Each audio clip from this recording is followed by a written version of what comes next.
Doctor Mohammad Yunus Awami League সরকার পতনের আগ পর্যন্ত বাংলাদেশের আওয়ামী লীগ ব্যতীত যে রাজনৈতিক দলগুলো আছে তাদের প্রত্যেকের কাছে শ্রদ্ধার সম্মানের পাত্র ছিলেন ডক্টর মোহাম্মদ ইউনূস। কিন্তু সরকার পতনের পর থেকে যে বিষয়টা নিয়ে মূল কনফ্লিক্ট সেটা হচ্ছে ক্ষমতা, যে কে কত তাড়াতাড়ি ক্ষমতায় যাবে।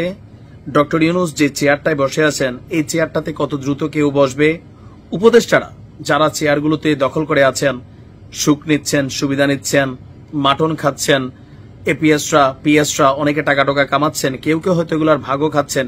এই যে খাওয়া খাওয়ির খেলাটা যাদের প্রাপ্য তারা পাচ্ছে না, পাচ্ছে উড়ে এসে জুড়ে বসা, অনেকে এমনটা মনে করছেন। এই কারণে বেসিক্যালি আপনার ডক্টর ইউনূস বনাম রাজনৈতিক দলগুলোর মধ্যে বিশেষ করে বিএনপির মধ্যে একটা দূরত্ব তৈরি হয়েছে।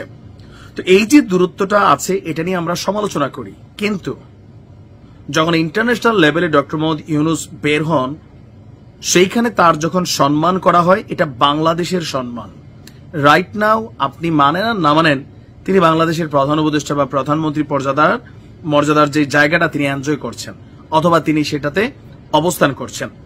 তো এই মুহূর্তে ডক্টর মোহাম্মদ ইউনূসকে নিয়ে যখন বিশ্ব নেতারা পজিটিভ বক্তব্য দেয় এটা শুনতে ভালোই লাগে। যদি আপনি ডক্টর ইউনূসের হ্যাটার শুন তাহলে খারাপ লাগবে। সমালোচক এক জিনিস, আমি আমার ভিডিওগুলো দেখলে আপনারা বোঝেন আমি ওনার যথেষ্ট সমালোচনা করি যখন সমালোচনার ইস্যু আসে, বাট যখন মনে হয় যে সম্মানিত হচ্ছেন এটা একটা আলাদা জিনিস। কথা বলছি যে ব্রিটিশরা একসময় বাংলাদেশকে লুটপাট করে গেছে, যে ব্রিটিশরা একসময় আমাদের রক্ত চষছে, পাত্তা দেয় নাই, গোলাম মজলুম, গরিব মিসকিন ফকিন্নি এই লেভেলে আমাদেরকে ভাবছে, এখনো ভাবে। কিন্তু আবার বিপরীত দিকে সেই ব্রিটেনের রাজা যিনি এই মুহূর্তে আছেন রাজা তৃতীয় চার্লস, তিনি যখন বলেন যে আমি অধীর আগ্রহ নিয়ে ডক্টর ইউনূসের সাথে সাক্ষাৎ করার জন্য অপেক্ষা করছি, শব্দটার ভ্যালু এটা কিন্তু একটা আলাদা অবস্থান তৈরি হয়। জি, আপনারা জানেন যে আগামী 9 জুন বাংলাদেশ থেকে যুক্তরাজ্য সফরে 4 দিনের জন্য বের হবেন ডক্টর ইউনূস। তো সেই সফরকে কেন্দ্র করে আপনার বেশ কিছু কর্মসূচি আছে। তার মাঝখানে কালকে আপনার বাংলাদেশি অধ্যুষিত ইস্ট লন্ডনে ব্রিকলেনে একটি আন্তর্জাতিক সেমিনার উদ্বোধন প্রোগ্রামে যোগ দিয়েছিলেন যুক্তরাজ্যের যিনি বর্তমান রাজা আছেন, ব্রিটেনের রাজা তৃতীয় চার্লস। তো সেখানে তিনি আপনার সাউথ বাই সাউথ ওয়েস্ট এই সম্মেলন এবং ফেস্টিভ্যালটির এক ফাঁকে সাংবাদিকদের এক প্রশ্নের জবাবে তিনি আপনার এই কথা বলেছেন।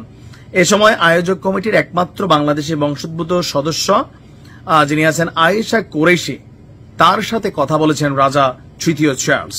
প্রধান উপদেষ্টা ডক্টর ইউনূসের সাথে সম্পর্কের কথা তুলে ধরে রাজা বলেন তিনি অধীর আগ্রহ নিয়ে অপেক্ষা করছেন, খুব শীঘ্রই প্রিয় মানুষটির সাথে দেখা হবে। এছাড়া কথা দিয়ে এখনো বাংলাদেশ সফর করতে না পারার দুঃখ প্রকাশ করেছেন এই ব্রিটিশ রাজা। তো এখন এখান থেকে যে জিনিসগুলো সামনে আসতে যাচ্ছে, যদিও যুক্তরাজ্যের রাজনীতির হিসাব আলাদা, রাজা তিনি একটা আলাদা জায়গায় থাকেন, তিনি প্রেসিডেন্ট প্রধানমন্ত্রী বা সামহাউ পলিটিক্যালি ইনভলভ হতে পারেন না, কোনো কিছুতে হস্তক্ষেপ করতে পারেন না, বাট পুরো রাষ্ট্র পুরো সরকার তাকে সম্মান করে। তিনি কোনো কথা বললে এটা শোনে, তবে শুনে দেখা যায় বাংলাদেশের মতন হ্যালো আমার লুক দিয়ে দাও এগুলো ওই দেশ করে না, এই কারণে তারা আলাদা। তো সেই জায়গা থেকে ডক্টর ইউনূসের যে মিশনটা আছে এই মিশনে আপনার অবৈধ অর্থ ফেরত আনা আর বিভিন্ন বিষয় কিন্তু এখানে কানেক্টেড আছে।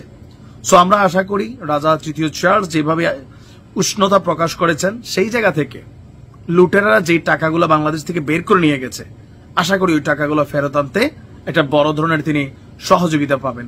ঈদের আগে ঈদের খুশি ডক্টর ইউনূসের জন্য। ভালো থাকুন।